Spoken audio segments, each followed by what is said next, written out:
नमस्कार जी, कैसे हैं आप सब? स्वागत है आप सबका मेरे नए व्लॉग में। उम्मीद करती हूँ आप एकदम बढ़िया होंगे। आज जो कहानी मैं आपको सुनाने जा रही हूँ, उसका नाम है डर। ये बात है महाभारत के समय की, जब कृष्ण और उनके भाई बलराम एक जंगल से गुजर रहे होते हैं। शाम हो जाती है, तो कृष्ण कहते हैं कि हमें रात में यहीं विश्राम करना पड़ेगा, क्योंकि इस घने जंगल से रात में सफ़र करना सही नहीं है। पर बलराम को लगता है कि इस घने जंगल में रुकना सुरक्षित होगा भी कि नहीं। तो कृष्ण कहते हैं कि भैया, आप चिंता मत करिए, हम ऐसा करते हैं, मैं पहले कुछ देर सो जाता हूँ। जब आपको लगे कि आपको नींद आ रही है, तब आप मुझे उठा दीजिएगा, फिर मैं जागता रहूँगा और आप सो जाइएगा, अपनी नींद पूरी कर लीजिएगा। बलराम कहते हैं ठीक है। बस फिर कृष्ण लेट जाते हैं और लेटते ही उन्हें नींद आ जाती है। घना अंधेरा होता है, बलराम अकेले जाग रहे होते हैं। तभी उन्हें दिखता है कि सामने से कोई काले रंग की बड़ी सी आकृति उनकी तरफ बढ़ रही है। बलराम मन ही मन डरने लगते हैं। तभी एक बड़ा सा राक्षस उनके सामने आता है और जोर से चिल्लाता है। जैसे ही वो चिल्लाता है, बलराम डर जाते हैं और डरते ही बलराम पहले से छोटे हो जाते हैं और वो राक्षस बड़ा हो जाता है। कुछ देर बाद वो राक्षस फिर चिल्लाता है। बलराम उसकी आवाज से फिर से डर जाते हैं और उनका आकार पहले से भी छोटा हो जाता है। और वहीं इसके बिल्कुल उलट उस राक्षस का आकार और बढ़ जाता है। अब तीसरी बार चिल्लाने से बलराम बिल्कुल सिकुड़ जाते हैं और छोटे से हो जाते हैं और डर के मारे चिल्लाते हैं, कृष्णा। और ये कहते ही वो बेहोश हो जाते हैं। आवाज सुनकर कृष्ण की नींद खुल जाती है। बलराम को सोया देखकर वो सोचते हैं कि लगता है इन्हें नींद आ गई और नींद में ये मेरा नाम चिल्ला रहे थे। तभी कृष्ण की नजर पड़ती है उस आकृति पर। वो कृष्ण की तरफ बढ़ने लगती है। कृष्ण को देखकर वो राक्षस जोर से चिल्लाता है, पर कृष्ण बिल्कुल भी नहीं डरते और उससे पूछते हैं, तुम्हें क्या चाहिए? वो राक्षस कोई जवाब नहीं देता। उसे मन ही मन लगता है कि ये मुझसे डरा नहीं।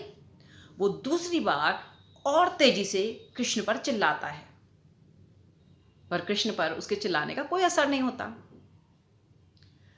वो हैरान हो जाता है कि पहली बार मुझे ऐसा मानव मिला है जो मेरी आवाज सुनकर डरा नहीं। वो अपनी पूरी ताकत से कृष्ण के ऊपर चिल्लाता है। कृष्ण फिर मुस्कुराकर पूछते हैं, अरे भाई, तुम्हें चाहिए क्या, ये तो बोलो।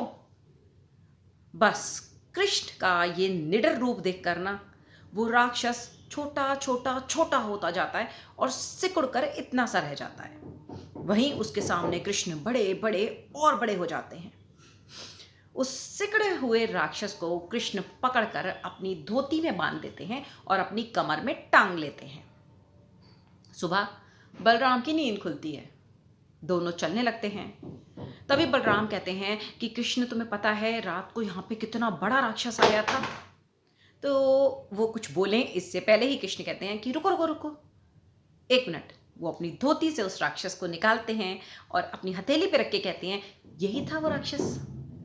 बलराम हैरान हो जाते हैं, कहते हैं ये इतना छोटा कैसे, ये तो बहुत बड़ा राक्षस था।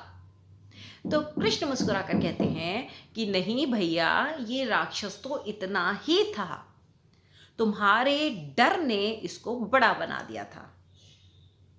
तुम इसे अपने सामने देखकर डर गए, तो बस तुम्हारा डर तुम पर हावी हो गया और उसने इसकी जीत करा दी।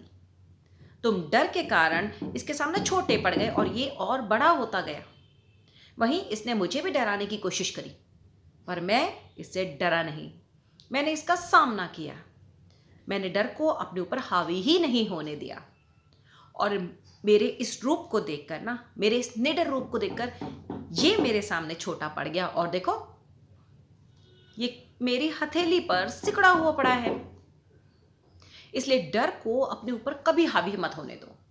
जीवन में अगर आपके सामने कोई भी चुनौती आए तो उसे डरिए मत, बल्कि डट कर उसका सामना करिए, ताकि वो चुनौती आपके सामने छोटी पड़ जाए, वो आपको नियंत्रित ना करे, आप उसे नियंत्रित कर पाएं और अंत में आप उस पर विजय भी पा पाएं। इसलिए चुनौतियों से घबराइए मत, डर को अपने मन में मत लाइए, बल्कि निडर होकर डट कर उस चुनौती का सामना करिए। फिर देखिए कितनी बड़ी चुनौती हो आपके सामने छोटी छोटी छोटी होती जाएगी और आखिर में जीत आपकी ही होगी। उम्मीद करती हूँ आज की कहानी आपको अच्छी लगी होगी। अगर पसंद आई हो तो मेरे चैनल को सब्सक्राइब ज़रूर करिएगा, इसे ज़्यादा से ज़्यादा शेयर करिएगा, लाइक करिएगा, कमेंट करिएगा। अगले व्लॉग में आपके साथ फिर मुलाकात होगी एक नई कहानी के साथ। तब तक के लिए जय श्री कृष्णा।